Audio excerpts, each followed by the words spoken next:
Clean the bathroom properly, you useless little thing, and if it's not perfect, you'll go without dinner again." Those were the words I heard when I arrived at my son Michael's house unannounced. My granddaughter Maya, barely 6 years old, was sobbing as she held a rag bigger than her small hands. And the sons of Michael's wife, Aiden and Ethan, were laughing out loud from the sofa, watching television as if nothing was happening. In that moment, my blood ran cold because I had financed that house. I had put up every single dollar so my son could have a decent home, and he was using it to turn my granddaughter into a domestic slave while spoiling the children of his second wife. My name is Carol. I am 69 years old, and for decades, I believed that being a good mother meant staying quiet, enduring, and giving everything without asking for anything in return. I thought unconditional love meant swallowing my pride when my son disrespected me. But that day, seeing my granddaughter cleaning a bathroom while the other children enjoyed privileges that I had paid for, I understood something terrible. I had raised an abuser, and my silence had fueled him for years. Michael was always difficult, but when Maya was born, I thought fatherhood would change him. His first wife, Maya's mother, had died in an accident when the girl was just 3 years old. I prayed to heaven that my son would be a good father to that innocent creature who had lost her mother so young. Then came Veronica, a calculating woman who married Michael knowing I had money. She arrived with her 2 sons, 10-year-old Aiden and 8-year-old Ethan, and from the very first day, she made it clear who the favorites in that house were. My suspicions began when I noticed Maya was always quiet, always scared, always trying to go unnoticed. But what I saw that day surpassed my worst fears. "Why is my granddaughter cleaning while they watch television?" I asked, trying to control the fury boiling inside me. Michael looked at me with contempt, as if my question were stupid. "Because she has to learn responsibility. The other boys already did their chores." A lie. I could see the dirty dishes on the table, toys strewn all over the living room, school backpacks abandoned on the floor. But Maya, my 6-year-old granddaughter, was the only one forced to clean. "She's a child, Michael.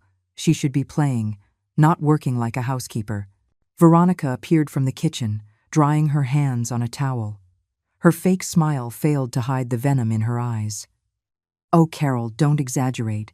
The girl needs discipline. Her mother spoiled her rotten before she died."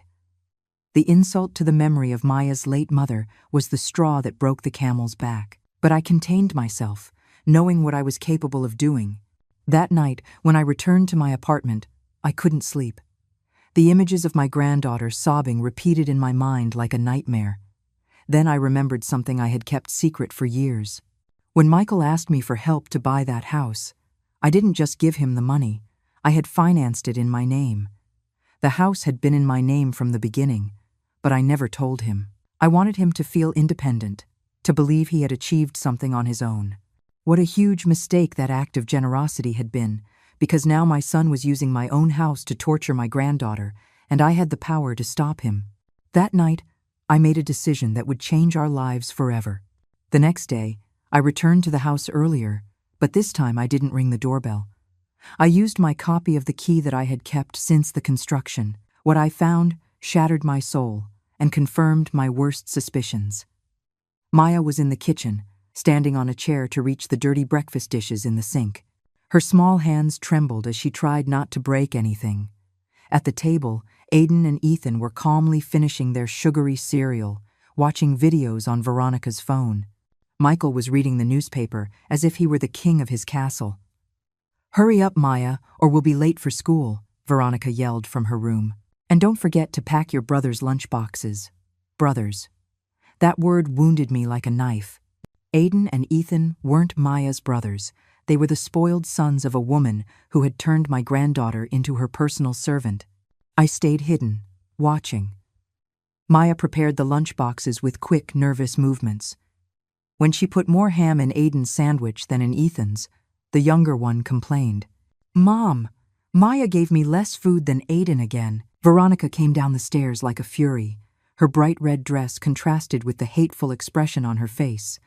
Without a word, she snatched the lunchbox from Maya and emptied it into the sink. "You're useless. You can't do anything right. That's why your mom died, because she couldn't stand having such a stupid daughter." Maya's silent crying broke my heart. Michael continued reading his newspaper as if nothing was happening, as if his own daughter's tears meant nothing to him. Now you'll have to buy something from the school cafeteria, Veronica continued. Use your birthday money. Birthday money. The money I had given Maya the week before. These monsters were forcing her to use her own gifts to get by. I couldn't stand it anymore. I walked into the kitchen with determined steps. What is going on here? Everyone froze. Michael lowered the newspaper with a guilty expression. Veronica tried to compose a smile, but it was too late. I had seen everything. Carol, what a surprise. We didn't know you were coming so early. Clearly they didn't, because if they had, they might not have been torturing my granddaughter right in front of my nose. Michael stood up, trying to intimidate me with his height. Don't exaggerate, Mom. We're just teaching her responsibilities. Responsibilities? Maya is 6 years old, Michael. What are Aiden's and Ethan's responsibilities? An uncomfortable silence. Aiden and Ethan kept eating as if the conversation had nothing to do with them. They're older, Veronica mumbled. They have other obligations. Like what? Watching television? Playing video games? Because that's the only thing I've seen them do. Every time I come over. The tension in the kitchen was palpable. Maya had instinctively moved closer to me, seeking protection. Her small fingers clung to my skirt. Grandma, I don't want to go to school without a lunch, she whispered. Those words were like a hammer striking my final decision. I took out my wallet and gave Maya some money. Here, sweetheart, buy whatever you want at the cafeteria. Michael snatched the money from my hands. She doesn't need money. We take care of her expenses. You take care of her by forcing her to use her birthday gifts to eat? That's not true, Veronica lied, but her nervous eyes betrayed her. Isn't it true? Maya, tell Grandma where you got the money to buy food last week. My granddaughter looked at me in terror. She knew telling the truth would bring consequences, but she also knew that lying would be wrong. From the money you gave me for my birthday, Grandma. Veronica said I had to learn to manage my money. Michael exploded. That's enough. This is my house, and here, things are done my way. If you don't like it, you can leave. His house. How funny to hear those words come out of his mouth. Your house, Michael? Are you sure about that? Of course it's my house. I paid for it with my hard work. I smiled bitterly. It was time for him to learn the first of many truths he was about to discover. Your work, Michael. Son, I think there are some things you don't know about this house that you love so much. The confident expression on his face began to fade. Veronica grew nervous too. What are you talking about, Mom? I'm talking about the mortgage, Michael. The mortgage that has been in my name since day one. This house was never yours. It has been mine all these years. The color drained from his face. Veronica staggered and had to lean on the table. That's impossible. I signed the papers. You co-signed, son, but I was always the primary loan holder. I have all the documents to prove it. The kitchen plunged into a deathly silence. The only sounds were the ticking of the clock and the agitated breathing of everyone present. Why did you never tell us? Michael asked, his voice breaking. Because I wanted you to feel proud, to believe you had achieved something for yourself. But I see my generosity only fueled your cruelty. Veronica tried to regain control of the situation. Well, anyway, we've been paying the installments for years. We have rights. Rights?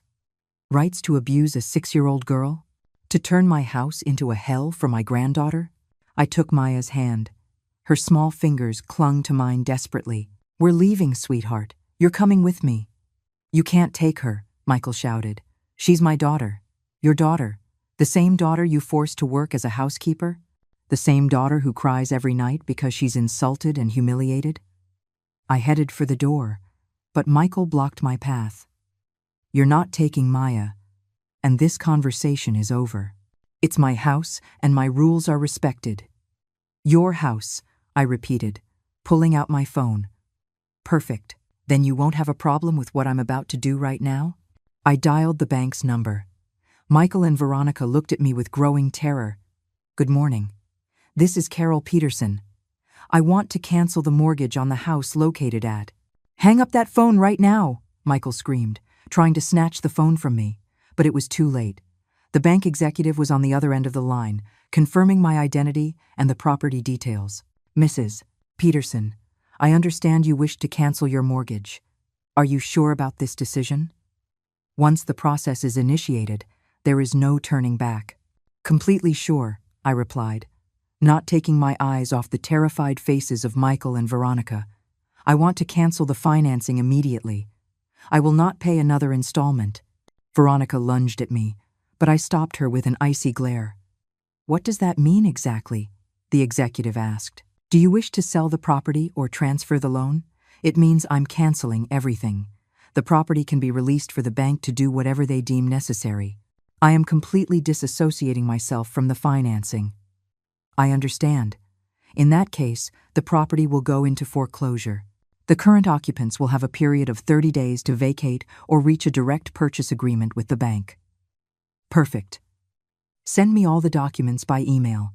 My address is… You're crazy, Veronica shrieked. You can't do this. We have children. You're right, I said, hanging up the phone. You have children, 3 children, but you only care about 2 of them. Michael had been struck dumb, processing the magnitude of what had just happened. His face alternated between disbelief and fury. Mom, this is insane. We can talk, reach an agreement. An agreement? Like the agreement to turn your daughter into a domestic servant? Like the agreement to let your wife insult the memory of Maya's mother?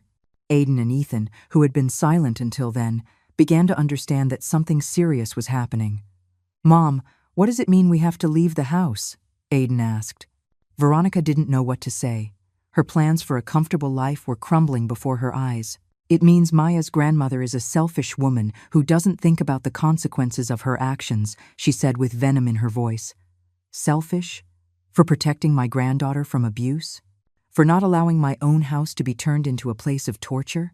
Maya was still clinging to my hand, but now there was something different in her gaze. For the first time in a long time, I saw a glimmer of hope in her eyes. Does this mean I won't have to clean the bathroom anymore? She asked in her trembling little voice. That innocent question was like a slap in the face to Michael. He finally seemed to realize the reality of what he had been doing. Maya, sweetie, you don't have to clean anything. That was just to teach you. To teach me what, Daddy? To teach me that I'm a useless little thing, like Veronica says? To teach me that's why my mommy died? The silence that followed was devastating. Michael looked at Veronica with accusing eyes. You told her that? You told her that her mother died because of her? Veronica became defensive. I never said that exactly. I just said. You said her mother couldn't stand having such a stupid daughter, I interrupted. I heard it with my own ears 5 minutes ago. Michael put his hands on his head. For a moment, he seemed to recognize the monstrosity of the situation. Veronica, how could you say something like that? It was a joke. Kids exaggerate everything. A joke? Calling a 6-year-old girl stupid is a joke? Forcing her to work like a housekeeper is a joke? Veronica's mask finally fell. Her true nature came to light. That girl needs discipline. Her mother spoiled her, and now she's a spoiled brat who doesn't want to do anything. My sons are polite and responsible. Responsible? When was the last time Aiden or Ethan cleaned anything? When was the last time they packed their own lunch? Veronica couldn't answer, because the answer was obvious. Never. Your sons are spoiled brats who got used to having a 6-year-old slave, I continued. And you are an abuser who took advantage of an orphaned girl to have a free maid. You have no right to talk to me like that. I have every right in the world. This is my house, Veronica, my house. And in my house, children are not mistreated. Michael tried to mediate, but it was too late. The damage was done, and there was no turning back. Mom, please, we can change. We can do things differently. Change? After years of abuse? After turning your own daughter into a servant? I took out my phone again and started taking pictures. Pictures of the dirty dishes Maya had been washing. Pictures of the chair she had used to reach the sink. Pictures of her small hands, chapped from the cleaning chemicals. What are you doing? Veronica asked in a panic, documenting the evidence. Because this isn't over. Evidence of what? Of child abuse, of neglect, of psychological mistreatment. Michael paled. Mom, you can't be serious, can't I? Do you think I'm going to let my granddaughter continue to live in these conditions? Do you think I'm going to let you keep torturing her? I took Maya in my arms. She snuggled against me like a frightened kitten. We're leaving, my love. You're going to come live with me. You can't take her, Michael yelled. I'm her father. You're her biological father, but you haven't acted like one. A father protects his children. He doesn't turn them into slaves. I walked toward the door with Maya in my arms. Michael followed me, desperate. Mom, please, we can fix this. I promise things will be different. I stopped at the threshold and looked him in the eyes. In that moment, I saw the boy I had raised, the young man I had educated with so much love, but I also saw the man he had become, and it broke my heart. Do you know what's saddest about all of this, Michael? That your daughter is going to grow up remembering that her own grandmother had to rescue her from you. With those words, I left the house, taking Maya with me. Behind us, I heard Veronica's screams and Michael's pleas, but there was no turning back. The war had begun. That same afternoon, while Maya took a nap in my apartment for the first time in years, without the fear of being woken up to do chores, my phone didn't stop ringing. Michael called every 5 minutes, alternating between desperate pleas and veiled threats. Mom, you have to bring Maya back. Veronica is hysterical, and I don't know what to do. Learn to live with the consequences of your actions, Michael. You're my mother. You're supposed to support me. I'm your mother, not your accomplice.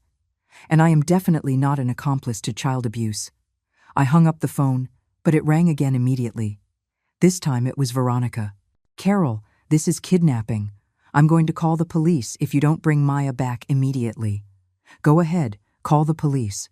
It will be very interesting for them to hear why a 6-year-old girl has hands chapped from cleaning chemicals. The silence on the other end confirmed that Veronica knew perfectly well that the law was not on her side.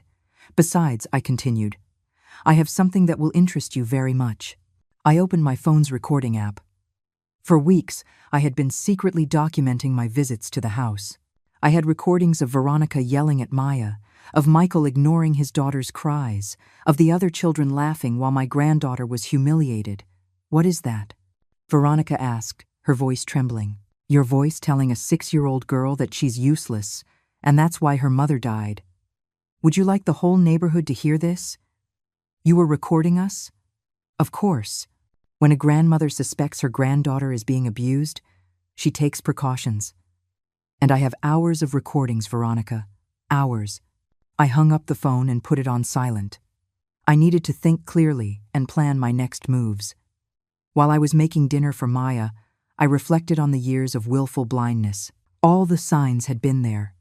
Maya's dark circles, her unusual silence, the way she flinched when someone raised their voice.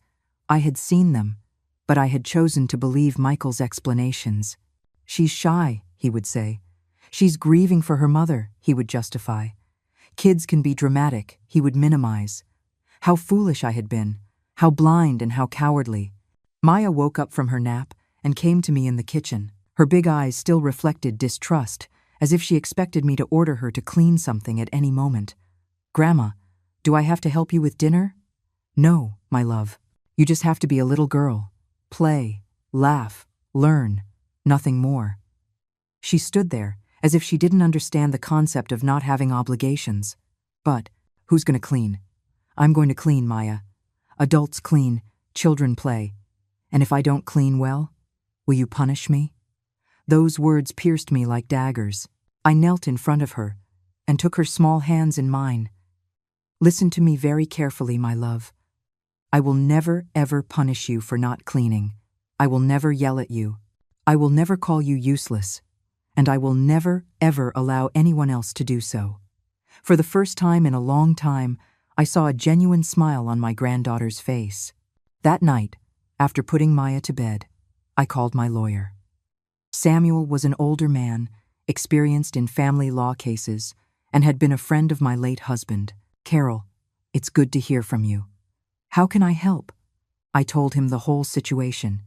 The abuse, the recordings, the cancellation of the mortgage, my decision to take Maya.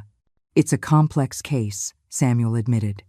Michael is the biological father, but you have evidence of neglect and abuse. The recordings are very valuable. Can I get custody? It's possible, especially if we demonstrate that the environment in Michael's home is harmful to the child. Has the girl expressed a desire to stay with you? Yes, but she's afraid to say it openly. I understand. We'll need a psychological evaluation of both the child and the family environment. I also recommend you document everything. Changes in Maya's behavior, physical evidence of abuse, testimonies from neighbors if there are any. The neighbors, I murmured. I hadn't thought of that. One of them might have seen or heard something, possibly. The house is in a small residential development. The walls aren't very thick. Perfect. Tomorrow we'll start the legal proceedings. In the meantime, document everything you can about Maya's physical and emotional state. After hanging up, I sat in my living room to plan. The legal battle would be long and painful, but I had no alternative. I couldn't let my granddaughter return to that hell. Around 10 o'clock at night, I heard noises at the door. Someone was trying to open it with keys. My heart raced until I remembered Michael had a copy of my keys from years ago. The door opened, and Michael stormed in like a hurricane, followed by Veronica. Their faces reflected desperation and fury. "Where is my daughter?" Michael yelled. "Sleeping, as a child should be at this hour, instead of cleaning bathrooms. Stop repeating that lie. Maya doesn't clean bathrooms." I took out my phone and played one of the recordings. Michael's voice filled the apartment. "Clean the bathroom properly, you useless little thing. And if it's not perfect, you'll go without dinner again." The silence that followed was deafening. Michael collapsed onto the sofa, finally confronting the reality of his own words. I didn't mean to say that. I was stressed from work, from the bills. Stress gives you the right to abuse a 6-year-old girl? Veronica, who had remained silent, finally exploded. "This is all your fault. You spoiled her. You put strange ideas in her head." Strange ideas? Like the idea that she deserves to be treated with dignity? That girl needed discipline, and you wouldn't let her have it. Discipline? Calling her useless is discipline? Comparing her to her dead mother is discipline? Michael lifted his head, his eyes filled with tears.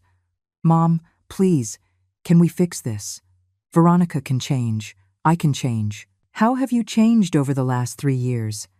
How did you change while I was paying for your house and you were turning my granddaughter into your servant?"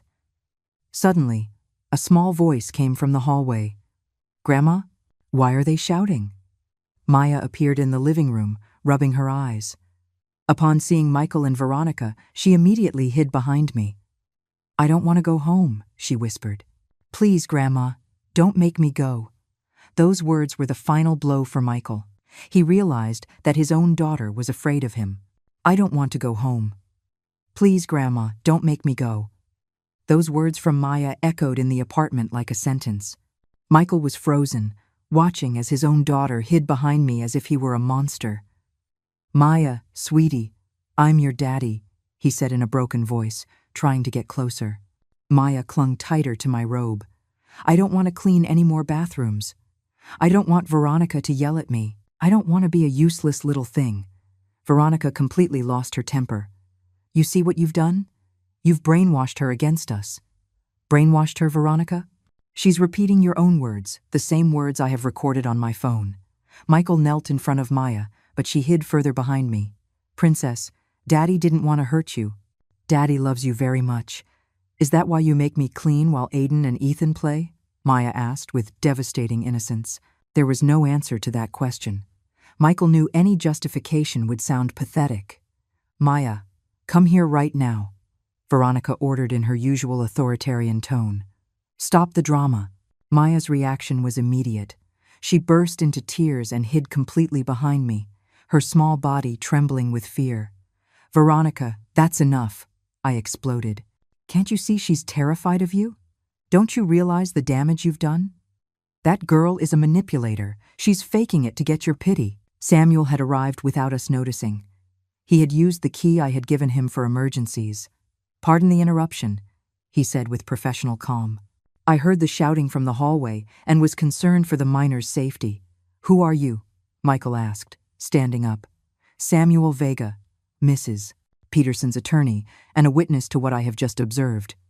Veronica turned pale. realizing that a lawyer had heard her yelling at a 6-year-old girl. "This is a setup," she muttered. "It's not a setup, ma'am. It's documentation of a pattern of abuse that is already under investigation." Michael turned to me with accusing eyes. "You've already started legal proceedings?" "Of course I have. Did you think I was going to let you continue to abuse my granddaughter?" Samuel approached Maya gently. "Hi there, little one. I'm Samuel, a friend of your grandma's. Can you tell me how you feel when you're at home with your dad and Veronica?" Maya lifted her tear-streaked face. "I'm scared. I'm always scared of doing something wrong and getting yelled at. And here with your grandma, how do you feel?" "Safe. I don't have to clean, and nobody yells at me." Samuel was taking mental notes of every word. Each of Maya's answers was additional evidence for our case. "This is manipulation," Veronica shouted. "You're putting ideas in her head." "Ma'am," Samuel said firmly, "I suggest you lower your voice in the presence of the minor. Everything you are saying can be used in the legal process." Michael finally seemed to understand the gravity of the situation. He sat down heavily on the sofa, his hands on his head. "Mom, this is getting out of control. We just wanted Maya to be more responsible." "Responsible? Michael, she's 6 years old. Her only responsibility should be to be happy. The other kids." "The other kids are not your children," I interrupted him. "Maya is, and you abandoned her to please a woman who hates her." Veronica became furious. "I don't hate anyone. I just wanted her to learn discipline. Discipline is telling her that her mother died because she couldn't stand to have such a stupid daughter." Samuel raised his eyebrows. Even for an experienced lawyer, that revelation was shocking. "Did she say that to the child?" he asked, turning to me. "I have it on tape," I confirmed. "That constitutes severe psychological abuse," Samuel declared. "It's enough to request immediate protective measures." Michael stood up abruptly. "That's it. Maya, we're going home right now." As he approached us, Maya screamed with genuine terror. "No, I don't want to go. Grandma, don't let me go." Her panic was so real, so gut-wrenching, that even Michael stopped in his tracks. "Sir," Samuel intervened, "as you can see, the minor is exhibiting clear signs of post-traumatic stress. Forcing her to return to an environment she perceives as threatening would be counterproductive. She's my daughter, and I'm her grandmother, and so far I'm the only one who has protected her." Veronica, desperate to regain control, played her dirtiest card. "Michael, if you don't bring Maya home, I'm taking my sons and leaving you. Is that what you want? To lose your whole family over this spoiled little girl?" The silence that followed was terrible. We all waited for Michael's response. That moment would define who he really was as a father and as a man. Michael looked at Maya, who was still trembling behind me. Then he looked at Veronica, who was waiting with her arms crossed and a defiant expression. "Veronica, Maya is not spoiled. She's my daughter. And if you can't accept her as part of the family, then maybe what?" Veronica challenged him. "Maybe the problem isn't Maya. Maybe the problem is you." For the first time in years, I saw a glimmer of the man I had raised. But Veronica wasn't going to give up so easily. "Fine. I'll pack my things and leave with my sons tomorrow. And when you're all alone, without a house, and without a family, you'll remember this moment." "Without a house?" Michael asked, confused. Samuel smiled with satisfaction. "Ah, she didn't tell you. The bank has already initiated foreclosure proceedings on the property. You have 28 days to vacate." Veronica's face completely fell apart. Her plans to blackmail Michael crumbled as she realized she would lose the house too. That can't be legal," she stammered. "It's completely legal," Samuel confirmed. "Mrs. Peterson was the primary holder of the mortgage. She had the right to cancel it whenever she wanted." Michael turned to me with a mix of respect and terror. "Mom, you've destroyed my life." "No, son. You destroyed your life when you chose to abuse your own daughter. I just stopped being your accomplice." The following days were a whirlwind of revelations and consequences. Michael and Veronica had returned to the house that was in foreclosure, but the atmosphere had turned toxic. Without the power she derived from abusing Maya, Veronica directed all her fury at Michael. "It's your fault. We lost everything," she would scream day and night. For not knowing how to control your mother and that brat." The neighbors started talking. Brenda, who lived in the house next door, came to visit me with information that chilled my blood. "Carol, I have to tell you something. For months, I heard screaming and crying, but I thought it was just normal kid tantrums." "What kind of screaming, Brenda?" A little voice saying, "I can't, it's too heavy." Or, I'm sorry, I won't do it again." Now that I know what was happening, I feel terrible for not intervening. "Did you hear anything else?" "Yes. About a month ago, I heard Veronica yell at someone. 'Your mother died because God got tired of seeing how useless you were.' I thought she was on the phone, but now I understand she was saying it to Maya." Every testimony was another stab in my heart, but also crucial evidence for the legal case. Meanwhile, Maya was flourishing in my apartment. In just 1 week, her transformation was remarkable. She smiled more, played without fear, and for the first time in a long time, acted like the 6-year-old girl she was. "Grandma, can I help you cook?" she asked me one afternoon. "Of course, sweetheart, but only because you want to, not because you have to." "What's the difference?" That question broke my heart. A 6-year-old child shouldn't know the difference between wanting to help and being forced to work. The difference is that when you want to do something, it's fun. When you're forced, it's scary. "Oh, then I want to help you because it's fun to be with you." The legal process moved forward quickly. Samuel had requested a temporary restraining order to keep Maya in my care while the permanent custody was being resolved. The judge, after reviewing the recordings and testimonies, agreed to a temporary order. Michael attempted one last desperate maneuver. He came to my apartment one night, alone, his eyes red from crying. "Mom, Veronica left. She took her kids and left me. I'm alone in that empty house, just waiting for the eviction day. I'm sorry, Michael, but decisions have consequences. I know I was wrong. I know Veronica manipulated the situation, and I was a coward. But Maya is my daughter. Let me fix things." How do you plan to fix 3 years of psychological abuse? With time? With patience? With love? "I can change, Mom. I can be the father Maya deserves." I looked at my son, the man I had raised with so much love, and I saw both the child he had been and the failure he had become. "Michael, do you know what your biggest mistake was?" "What?" "It wasn't letting Veronica abuse Maya. It was actively participating in that abuse.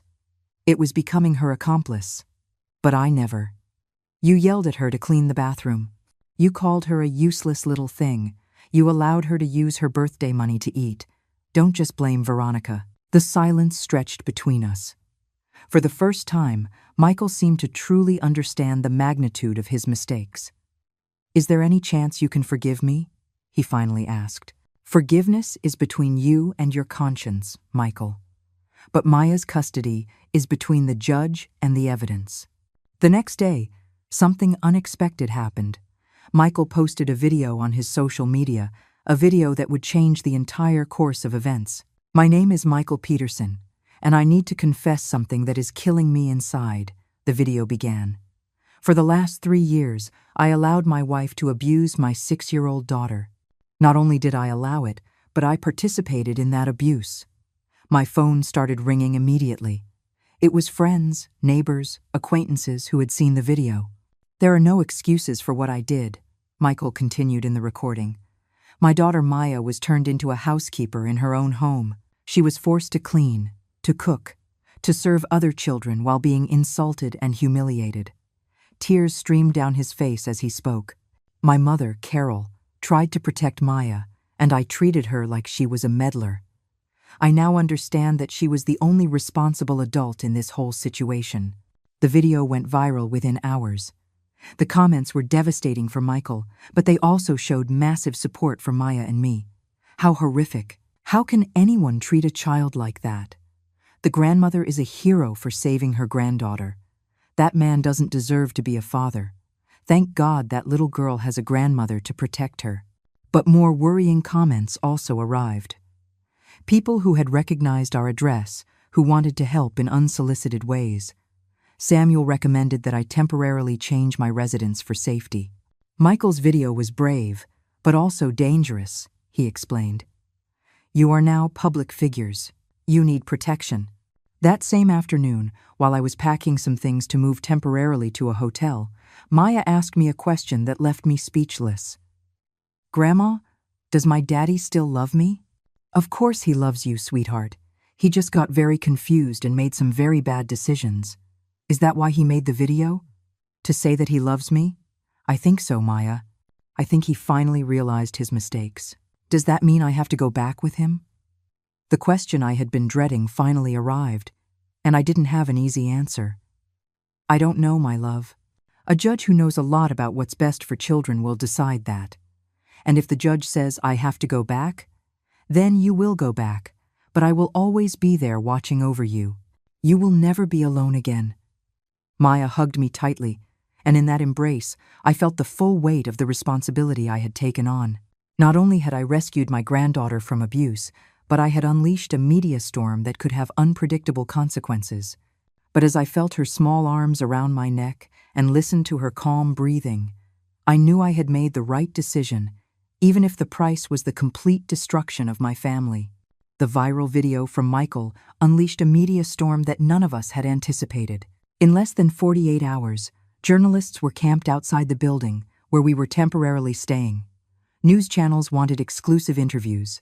Social media was filled with hashtags like Justice for Maya and Hero Grandma. But the threats also came. Women who defended Veronica, claiming I had exaggerated the situation. Men who attacked Michael for betraying his wife. The hotel phone rang constantly with calls from reporters, television producers, and people offering to tell our story. Grandma, why are there so many people outside? Maya asked, peeking through the hotel window.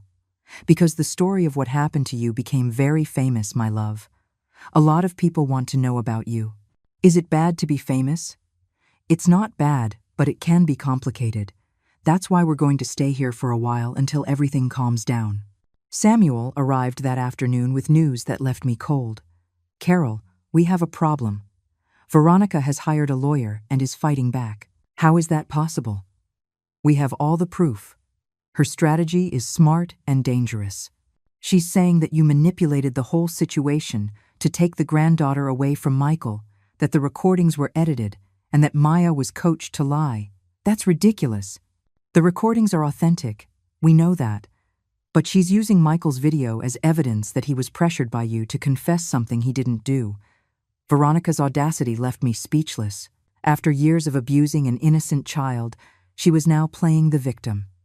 There's more, Samuel continued. Veronica is giving television interviews. She says Maya was a problem child, a liar, and needed special discipline. She also claims you manipulated her against her from a young age. That same night, I saw Veronica's interview on the evening news.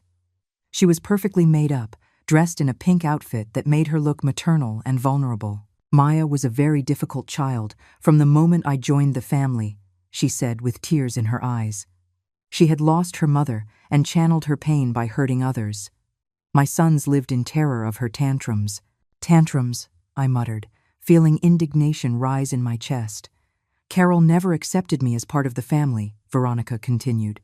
From the first day, she tried to sabotage my relationship with Michael. She filled Maya's head with lies about me. And the recordings where you're heard abusing the child? The journalist asked. Those recordings are edited. They were taken out of context. Carol is a very intelligent woman and knows how to manipulate technology. Liar, I shouted at the television. Maya approached me, worried by my reaction. Is it true what Veronica is saying, Grandma? Was I bad? I knelt in front of her and took her small hands. Listen to me carefully, Maya. You were never bad. You are a good, smart, and loving girl. Veronica is lying because she's afraid of going to jail. Can Veronica go to jail? If the judge decides that what she did to you was very bad, yes. And my daddy too? That question broke my heart. I didn't know how to explain the complexities of the legal system to a 6-year-old. I don't know, my love, but I am going to make sure that you are never hurt again. The next day, Samuel arrived with more bad news. Veronica's lawyer has requested an emergency hearing. He wants an independent psychologist to evaluate Maya to determine if she's been manipulated. And is that bad? It could be complicated. If the psychologist determines that Maya was influenced by you, it could affect our case. But Maya is telling the truth. We know that, but 6-year-old children are vulnerable to suggestion. Veronica's lawyer is going to argue that the girl is only repeating what you taught her to say. That afternoon, I received a call I wasn't expecting. It was Michael. "Mom, I need to see you. It's urgent." "What happened?" "Veronica threatened me. She said that if I don't retract my confession and declare that you forced me to lie, she's going to sue me for defamation." "And what did you tell her?" "To go to hell." "But I'm scared, Mom." Her lawyer says he can prove I was under emotional distress when I made the video. "Michael, do you regret telling the truth?" "I regret taking so long to tell it." "Then stand firm. The truth always comes out." "There's something else. Veronica hired a public relations firm. They're going to launch a media campaign to destroy your reputation." "What kind of campaign?" "They're going to say you're a vengeful woman who destroyed a happy family out of jealousy. That you manipulated Maya against us from a young age. That you canceled the mortgage out of spite." "Let them say what they want. I have a clear conscience." "Mom, don't you understand? These people know how to manage public opinion. They can turn you into the villain of the story." That night, browsing the internet, I found the first articles of Veronica's smear campaign. The headlines were devastating. "Manipulative grandmother destroys family over jealousy." "The truth behind the Maya case. A vengeful woman." "Experts claim the child was coached to lie." The comments on social media began to change. People who had supported me before were now questioning my motives. What if the grandma is lying? Something doesn't add up in this story. Grandmothers can be very toxic when they don't get their way. Poor Veronica. They destroyed her life for nothing. Maya noticed my sadness as I read the comments. "Are you sad, Grandma?" "A little, my love, but don't worry." "Is it because people are saying mean things about you?" "How do you know that?" "Because Aiden sent me a message." My blood ran cold. "Aiden wrote to you?" "How?" "On the tablet. He says his mom is going to make them put you in jail for being a liar." I took the tablet and saw the message. It was not only cruel, but it revealed that Veronica was using her own children to intimidate Maya. "Maya is coming home soon, and she's going to pay for all the lies she made up," the message read. In that moment, I knew the war had escalated to a dangerous level. Veronica didn't just want to win the legal case. She wanted to destroy me completely. But she had underestimated my determination, and she was about to discover that when a grandmother fights to protect her grandchild, there are no limits to what she is willing to do. The threatening message from Aiden was the straw that broke the camel's back. It was time to go on the offensive. For days, I had endured Veronica's media attacks, watching as she tried to turn me into the villain of a story where she was the real abuser. But using her own children to intimidate Maya crossed a line I could not tolerate. "Samuel, I need you to organize a press conference," I told him on the phone that morning. "Are you sure? Veronica's campaign is working. It could be dangerous to expose yourself more. That's precisely why I need to speak. People are only hearing one side of the story. What do you have in mind?" "To show all the evidence. The complete, unedited recordings, the neighbors' testimonies, the medical evidence of Maya's chapped hands. Everything." That afternoon, while preparing my presentation, I received an unexpected call. It was Patty, another neighbor who had lived near the house. "Carol, I saw that woman's interviews on television, and I couldn't stay silent. I have something that might help you." "What is it, Patty?" "Videos. I have videos from my security camera where you can see the little girl cleaning the yard while the other children play in the pool." My heart raced. "Videos? Why didn't you show them to me before?" "Because I didn't know they would be important. But when I saw that woman saying it was all a lie, I checked my archives. I have recordings from the last 6 months. Can you bring them to me?" "I'm on my way." When Patty arrived at the hotel with a flash drive, my hands trembled as I saw the images. There was Maya, just 6 years old, dragging a hose bigger than she was to water the plants while Aiden and Ethan splashed around in the pool. In another video, the little girl was seen hanging clothes on the line, standing on an unstable chair that almost made her fall. "This is pure gold," Samuel murmured when he saw the recordings. "Veronica won't be able to deny this." "There's more," Patty said. In this video, you can hear when Veronica yells at her from the window. We turned up the volume and clearly heard Veronica's voice. "Maya, move that lazy butt. If you're not done by 5, there's no dinner." "What time was this recorded?" Samuel asked. "At 2 o'clock on a Saturday afternoon. A 6-year-old girl working in the sun while the other kids are in the pool." The press conference was scheduled for the next day. Samuel contacted the main media outlets, assuring them they would have access to never-before-seen evidence. That night, Michael came to the hotel. He looked destroyed, with deep dark circles and wrinkled clothes. "Mom, Veronica is going crazy. She says if I don't declare that you forced me to lie, she will destroy you completely. Let her do what she wants, Michael. I'm not afraid anymore. But I am afraid of what might happen to Maya if this gets out of control." "Now you're worried about Maya? Where was that concern when you were forcing her to clean bathrooms?" Michael collapsed into a chair, defeated. "You're right. I'm a coward and a bad father, but I want to change. I want to make things right. Then tomorrow, you will be at that press conference supporting me. You will confirm every word I say. And if Veronica follows through on her threats? Michael, what's the worst that can happen? I lose my reputation? People hate me? I've already lost my family. I've already lost my peace of mind. The only thing I have left is my granddaughter, and I will fight for her until my last breath." The next day, the hotel conference room was packed with journalists, cameras, and onlookers. Samuel had prepared a flawless presentation with all the evidence organized chronologically. "Good morning," I began, trying to control my nerves. "My name is Carol Peterson, and for the last few days, many lies have been spread about me and my granddaughter. Today, you are going to know the whole truth." I started by showing the first audio recordings where Veronica was clearly heard abusing Maya. Then, I played the videos from the security cameras. The silence in the room was absolute. "This is my 6-year-old granddaughter, working as a housekeeper while other children in the same house are playing," I explained as I projected the video of the yard. Some journalists shifted uncomfortably in their seats. Others scribbled notes frantically. "Why did you take so long to intervene?" a reporter asked. "Because I believed my son's excuses. Because I thought I was exaggerating. Because I didn't want to see the reality," I answered honestly. "That is my biggest mistake, and I will have to live with it forever." "Is it true you canceled the mortgage on the house out of revenge?" another journalist asked. "I canceled the mortgage because my money was being used to maintain a house where my granddaughter was being abused. I was not going to be an economic accomplice to abuse." Then came the most difficult moment. Samuel played the recording where Veronica told Maya that her mother had died because she couldn't stand having such a stupid daughter. The effect was immediate. Several journalists exchanged horrified looks. A female reporter brought her hand to her mouth, visibly shocked. "Those are the exact words that Veronica Ruiz said to my 6-year-old granddaughter," I declared.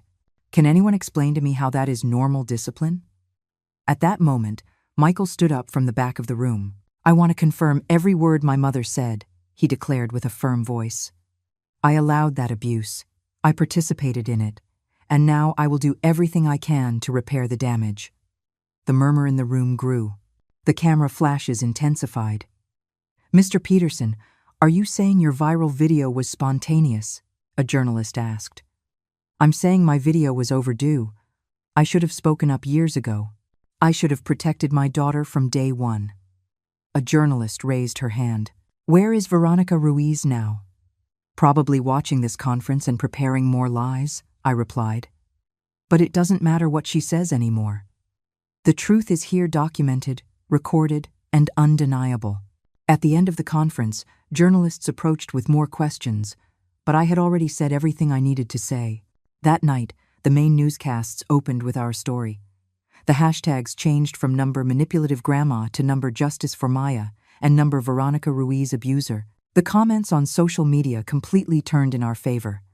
"How dare that woman deny the evidence? Those videos are devastating. Poor little girl, the grandmother is a hero. She saved her granddaughter. Veronica Ruiz should be in jail." But I knew the war wasn't over yet. Veronica was cunning and vengeful, and women like her never go down without a fight. The press conference had completely changed the public narrative, But Veronica wouldn't give up so easily. 2 days after the irrefutable evidence came to light, she attempted her most desperate and dangerous move. It was a Sunday morning when Samuel called me urgently. "Carol, Veronica has kidnapped Aiden and Ethan. She disappeared with them last night and left a threatening note." "What does the note say?" "That if you don't drop all the lawsuits and hand over Maya, Michael will never see his stepsons again." My blood ran cold. A woman capable of abusing an innocent child was perfectly capable of using her own children as human shields. Where could she be? "The police have already issued a national alert, but you know Veronica better than anyone. Where do you think she might hide?" I thought quickly. Veronica had mentioned her brother several times, who lived in another state, a man just as toxic who had always unconditionally supported her. "Call the police and tell them to look at Enrique Ruiz's house, Veronica's brother. He lives in a small town in Ohio." While we waited for news, Michael arrived at the hotel, completely distraught. "Mom, this is my fault. If I hadn't made that video, Veronica wouldn't have gone crazy like this." "Michael, Veronica was already unhinged. Now she's just desperate.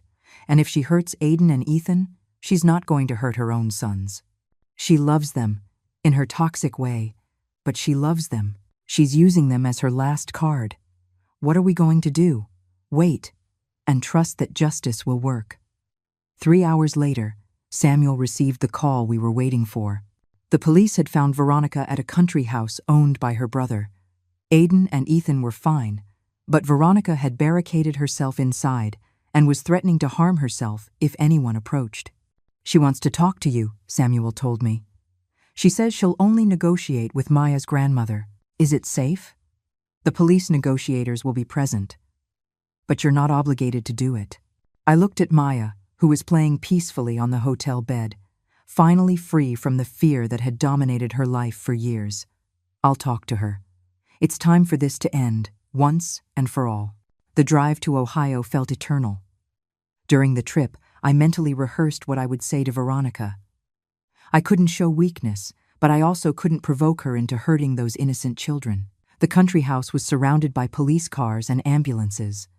The lead negotiator briefed me on the situation. "She's on the second floor with both boys. She's threatening to jump out the window if anyone comes up, but she agreed to speak with you on the phone." I took the phone with trembling hands. "Hello, Veronica. Carol." Her voice was hoarse, desperate. "Look what you've done. You've destroyed my life. You've destroyed my family. Veronica, you destroyed your own life when you decided to abuse an innocent child.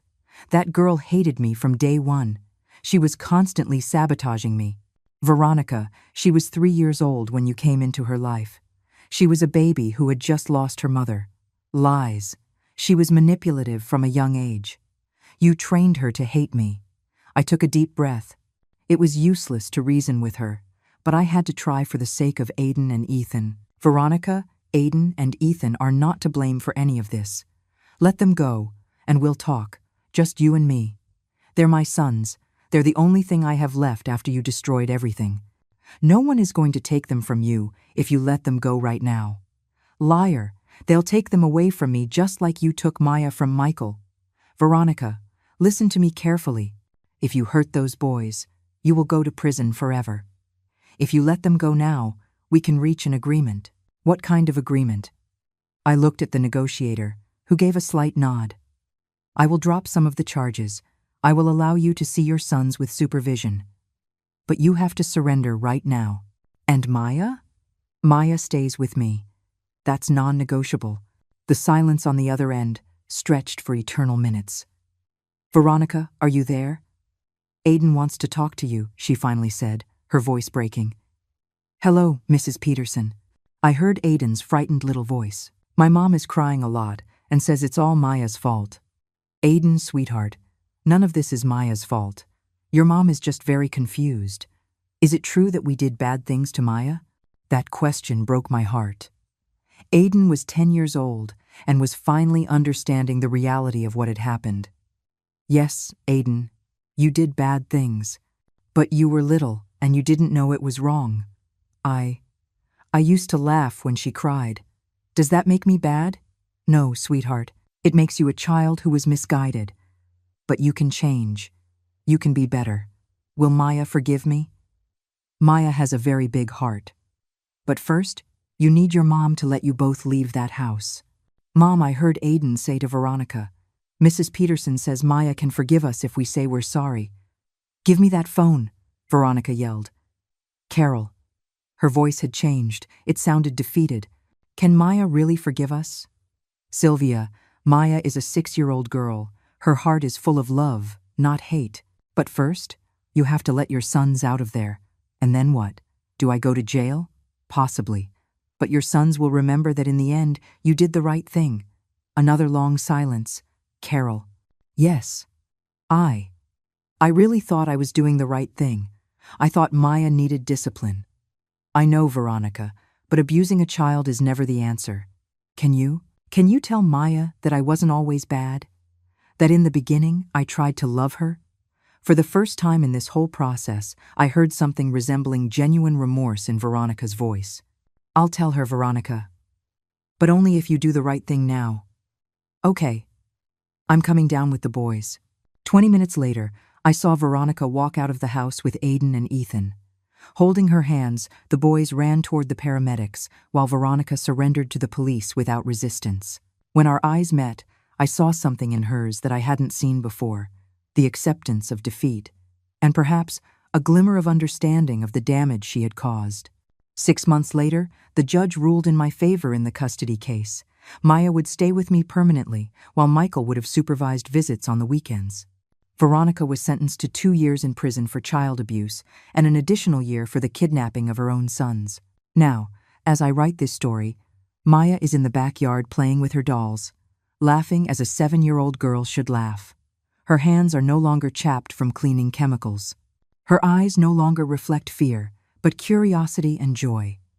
Michael comes to visit her every Saturday, and he's attending therapy. Slowly, very slowly, he is learning to be the father Maya always deserved.